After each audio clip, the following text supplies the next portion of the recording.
Olá, pessoal dos sétimos anos, tudo bem com vocês?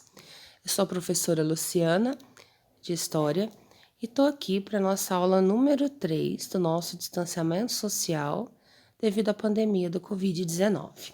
Espero que estejam todos bem, se cuidando em casa, vocês e seus familiares, para que a gente possa logo estar junto lá na escola, ok?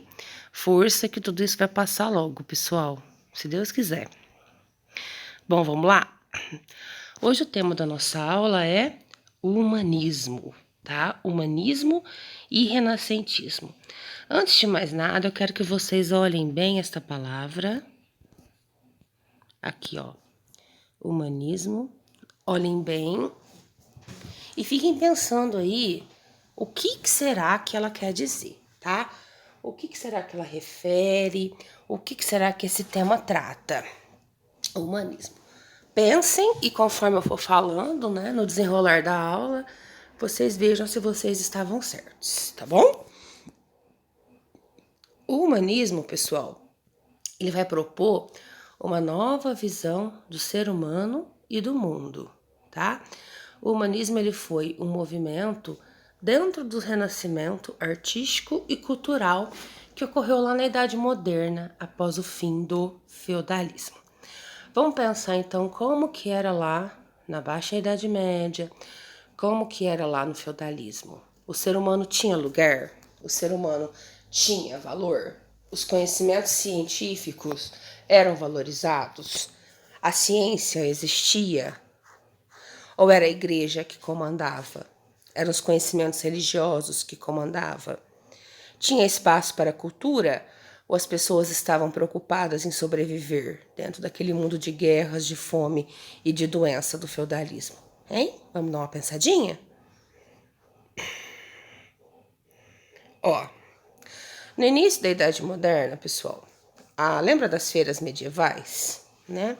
As feiras medievais, elas proporcionam o enriquecimento de muita gente, tá? De muitas famílias, principalmente nas cidades italianas de Veneza, Gênova, Milão, né? Entre outras aí, tá? Essas famílias que enriqueceram se tornaram famílias burguesas e os membros, né, os ricos comerciantes, passaram a ser conhecidos como burgueses. Então guardem essa palavra aí, ó. Lembra lá no comecinho que eu falei para vocês que os burgueses eram os habitantes dos burgos, tá? Isso lá na Baixa Idade Média.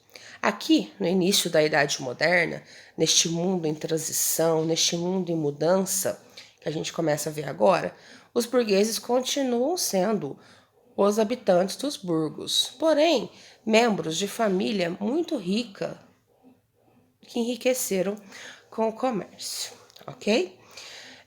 Com a mudança, né, com a queda do feudalismo, já não existiam mais servos, já passa a assumir os servos e essas pessoas passam a trabalhar em troca de um salário, tá? Então, com o declínio do feudalismo, o trabalho assalariado ele vai substituir a servidão. Aqueles reis que lá no feudalismo tinham o poder descentralizado, que dividiam seu poder com o senhor feudal, agora, na Idade Moderna, ele passa a fazer acordos, tanto com os membros da burguesia, tanto com os membros da nobreza, e esses reis passam a centralizar o poder em suas mãos. Isso funciona da seguinte forma, pessoal, ó.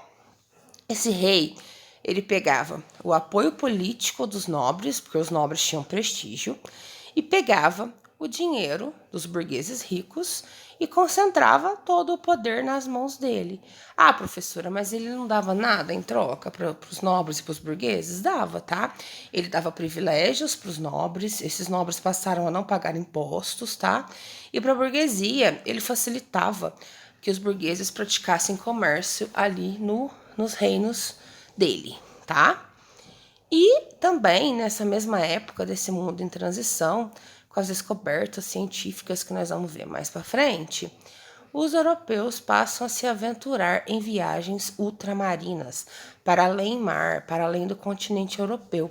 É aí, pessoal, que se descobre, entre aspas, né, digamos assim, que os europeus chegam à América, que os portugueses chegam aqui no Brasil, tá? A todas essas mudanças, a esse conjunto de mudanças, tá?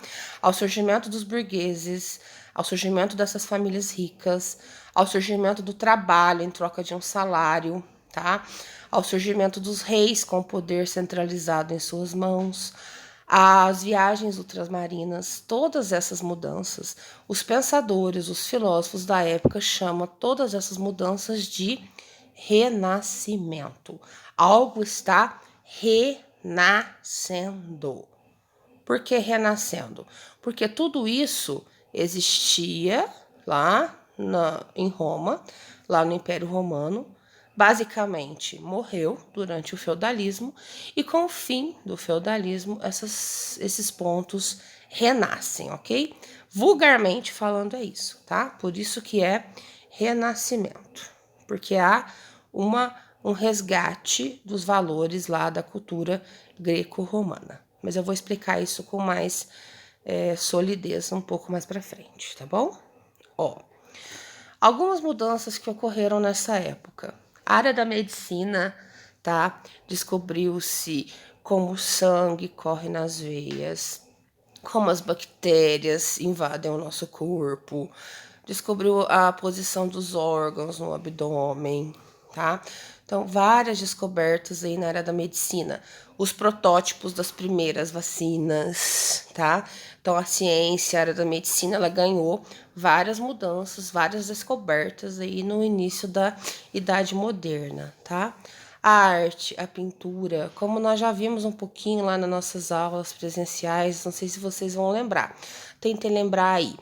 Eu peguei com vocês, mostrei exemplos de pinturas feitas lá na Idade Média e mostrei exemplos de pinturas feitas na Idade Moderna. A pintura da Idade Moderna, ela é mais realista, tá? Os pintores adotaram a técnica da perspectiva, ou seja, as pessoas, o ser humano, né? Porque já que é humanismo, essas pinturas elas focam no ser humano. Já que tem perspectiva, fica tudo mais real, fica tudo em 3D. Daqui a pouquinho eu vou mostrar para vocês também, tá?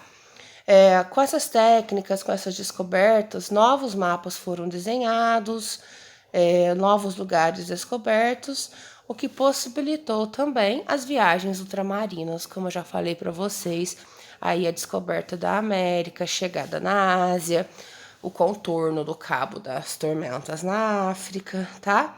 Além disso, pessoal, o alemão Johannes Gutenberg, ele inventou a imprensa, tá? Essa imprensa possibilitou imprimir livros antes que eram escritos à mão, eram manuscritos. Aí vocês imaginem, né?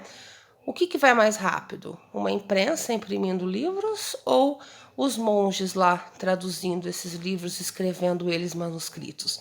Lógico que é, né? Imprimindo. Então, com mais livros impressos, com mais livros no mercado, o conhecimento passou a ser difundido, né? Esse conhecimento chega a mais pessoas, não a todo mundo, óbvio, né? Porque o analfabetismo continua alto. Mas esse conhecimento com livros impressos, né? 1,5 milhão de livros foram impressos na Europa nessa época. Então, com mais livros impressos, mais gente tem acesso a esse conhecimento. E esses livros deixaram de ser escritos só em latim e passou escrito a ser em alemão, em italiano, em português, em espanhol. Então, mais gente passou a ter contato com esses conhecimentos aí, tá? Vamos dar uma recapitulada para ver se ficou bem claro? Estamos falando de fim da Idade Média e início da moderna, tá? O mundo está em transição, o mundo está em mudança. Um monte de mudança começa a ocorrer neste mundo, que eu falo é Europa, tá? É uma visão eurocêntrica da história. Este mundo está em mudança, está em transição, então um monte de coisa começa a acontecer ao mesmo tempo. O feudalismo está em declínio, tá? Servos já não existem mais, tá? As pessoas passam a trabalhar em troca de um salário, tá? De um trabalho assalariado. O trabalho assalariado passa a existir. Os reis, que lá no fim da Idade Média não tinham poder, com o apoio agora da nobreza e da burguesia, centralizam este poder em suas mãos, tá? Quem que é a burguesia, pessoal? O pessoal rico que começou a enriquecer com o comércio, principalmente nas cidades italianas, tá?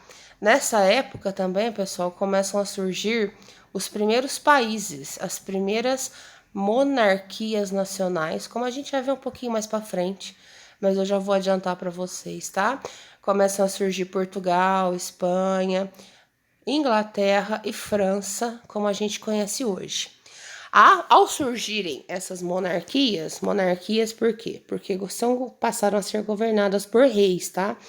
Ao surgirem essas monarquias, esses reis, né, com o apoio da nobreza e da burguesia, centralizam o poder em suas mãos, tá? Esses europeus, esses países que se formaram para ter mais poder, passam a se aventurar, né? Usam aí das descobertas científicas da época, passam a se aventurar para além do seu continente e acabam aí por descobrir a América, por chegar à América, né? Porque o termo descobrir é totalmente incorreto, já que os nativos americanos já viviam aqui com certeza aí há mais de 10 mil anos. A todas essas mudanças, pessoal, os pensadores da época classificaram com o nome de Renascimento, tá? Aqui, ó, eu tenho uma pintura do Da Vinci. Vejam para vocês verem, né? Da Vinci é um dos principais artistas do Renascimento. Aqui ele está usando a técnica da perspectiva, né? Da 3D que eu falei para vocês. Retrata um ser humano bem próximo da realidade, tá? Observem lá depois para vocês verem nos slides que eu vou mandar. Tá bom?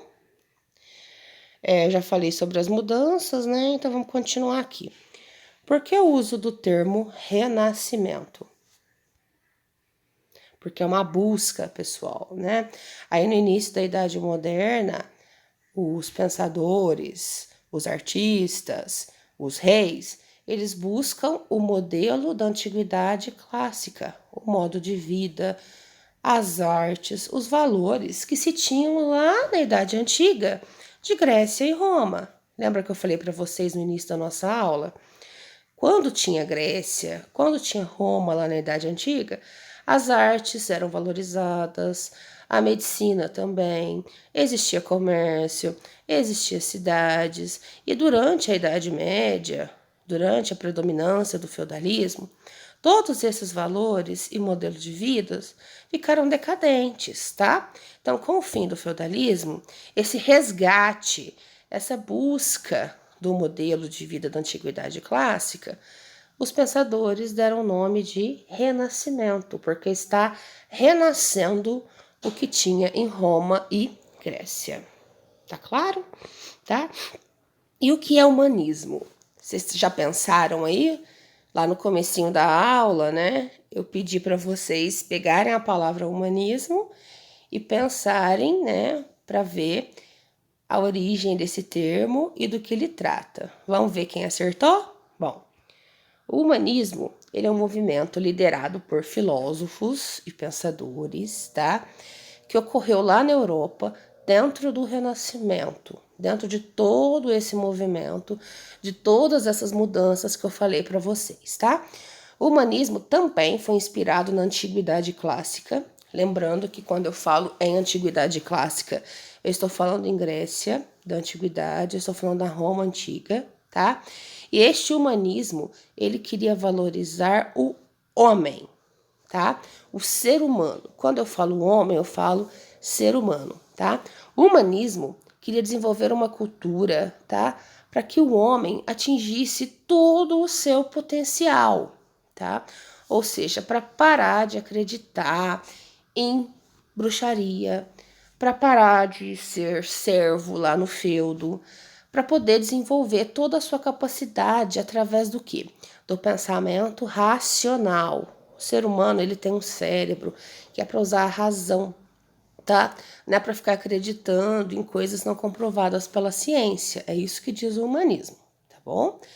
É um movimento surgido lá dentro do Renascimento, inspirado nos valores da antiguidade clássica, que buscava elevar o ser humano a desenvolver todas as suas potencialidades, deixar um pouquinho de lado o conhecimento religioso e valorizar mais o conhecimento científico. Ah, professora, mas se era para deixar o conhecimento religioso de lado, os humanistas então não acreditavam em Deus? Acreditavam sim, tá? Os humanistas, eles não eram ateus. Eles só queriam que o homem convivesse em paz com Deus e ciência, não acreditando somente em Deus, tá bom? Era isso que era o humanismo, tá?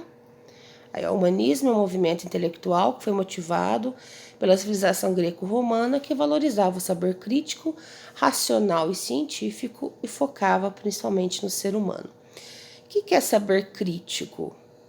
Alguém sabe me dizer? Saber crítico é quando eu recebo alguma informação e eu simplesmente não aceito ela de bandeja, tá?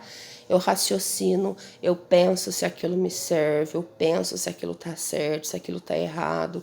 É eu pensar com criticidade, tá? Eu avaliar. Isso é saber crítico. Então é isso que o humanismo defendia. Porque lá na Idade Média, tudo que as pessoas, todas as informações que as pessoas recebiam, elas simplesmente aceitavam, tá? O humanismo lá na Idade Moderna falava que não, tá? Que o ser humano, ele tinha capacidade de avaliar se aquilo ia servir ou não, tá? E para desenvolver, o ser humano tinha que ser crítico, racional e valorizar o conhecimento científico. Pessoal, esse tema ele não é fácil, tá? Ele é um pouquinho complicado. Eu tô tentando explicar da forma mais simples possível, mas como eu não tô vendo a carinha de vocês na sala de aula, eu não tô sabendo, né, se vocês estão entendendo ou não. Então, para isso que serve o atendimento na quinta-feira, tá?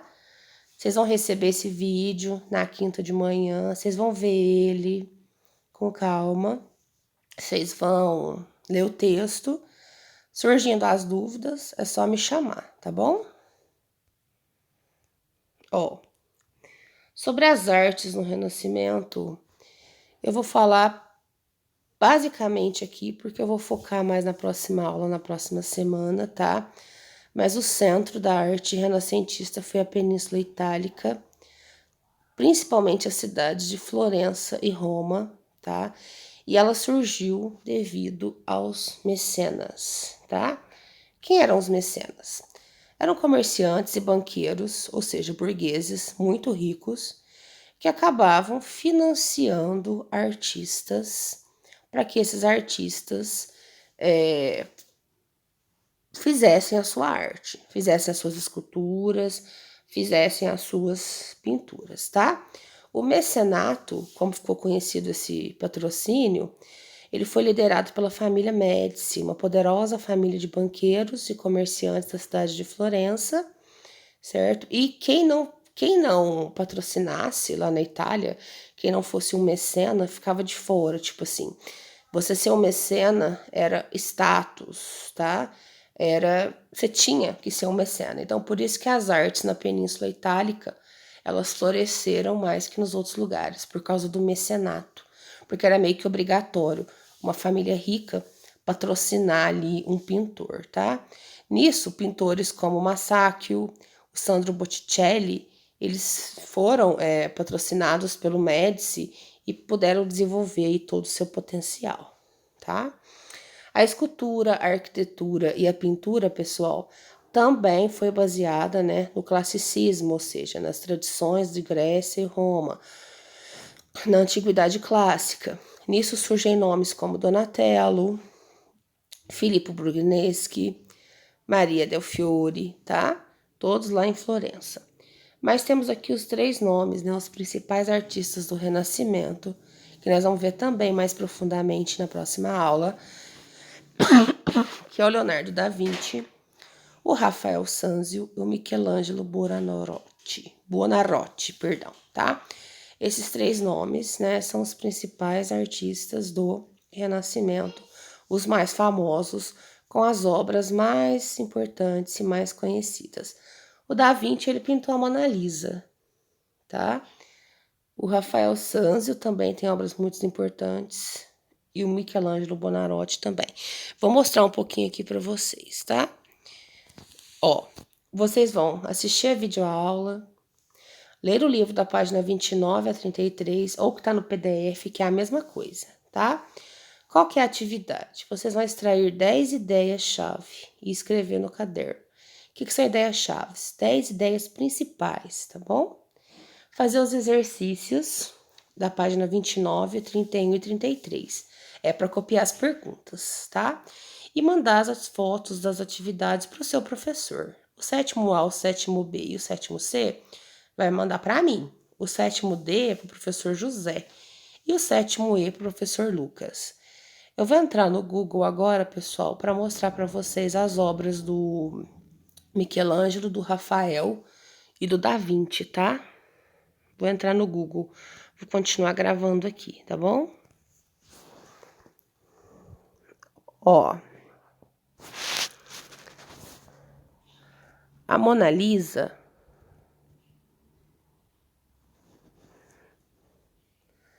é essa obra aqui, tá?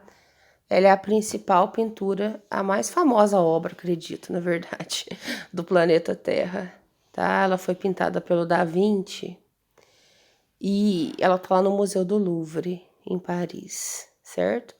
Acredito que todos conheçam, né? Tem outras obras do Da Vinci também. Vamos ver?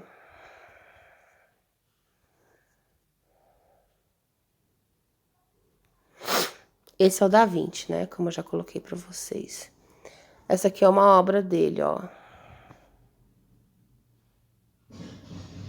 Chama O Homem Vitruviano, que é aquela que eu coloquei na página lá do início da aula para vocês, tá? O Leonardo da Vinci, ele era um gênio, pessoal, tá? Ele era um gênio, ó. Todas essas aqui são obras dele. Percebam que são obras em perspectiva 3D, como eu falei para vocês lá no começo da aula, tá? Vamos ver as obras do Sanzio, do Rafael.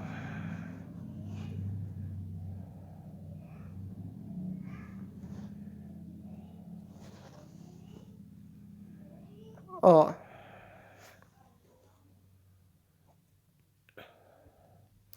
A Escola de Atenas, tá? É a obra mais famosa do Rafael Sanzio, essa daqui. Tá? Famosíssima.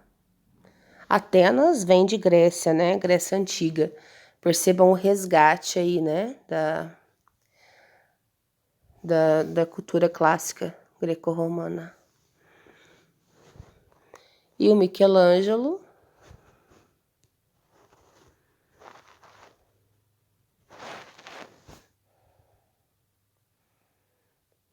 Lindas, né?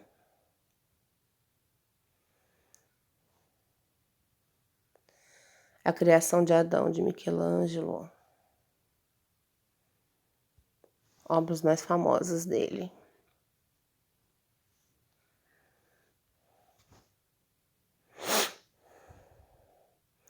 A Madonna, de Michelangelo. Madonna da Escada. Essa é a obra de Michelangelo, uma das mais famosas. Centauromáquia, chama essa daqui.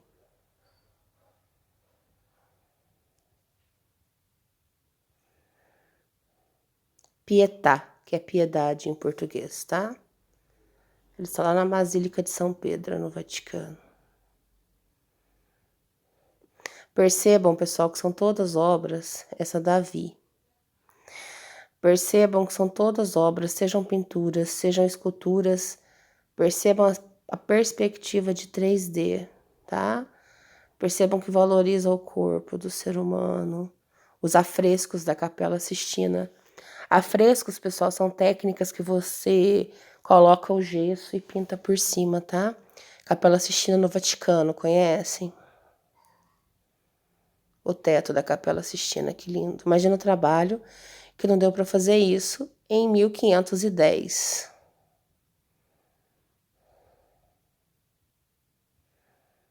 O juízo final, também na Capela Sistina. Michelangelo é um dos mais famosos. O túmulo de Júlio II está em Roma. Moisés. Sempre resgatando, pessoal, a cultura antiga. Por isso que se chama Renascimento. Tá bom? Bom, pessoal, por hoje é só, tá? Espero aprofundar isso com vocês no plantão de quinta-feira, no atendimento. Semana que vem vamos aprofundar, perdão, mais um pouquinho, porque não é um tema fácil, tá? É um tema difícil. Fiquem com Deus. Até a próxima, meus amores.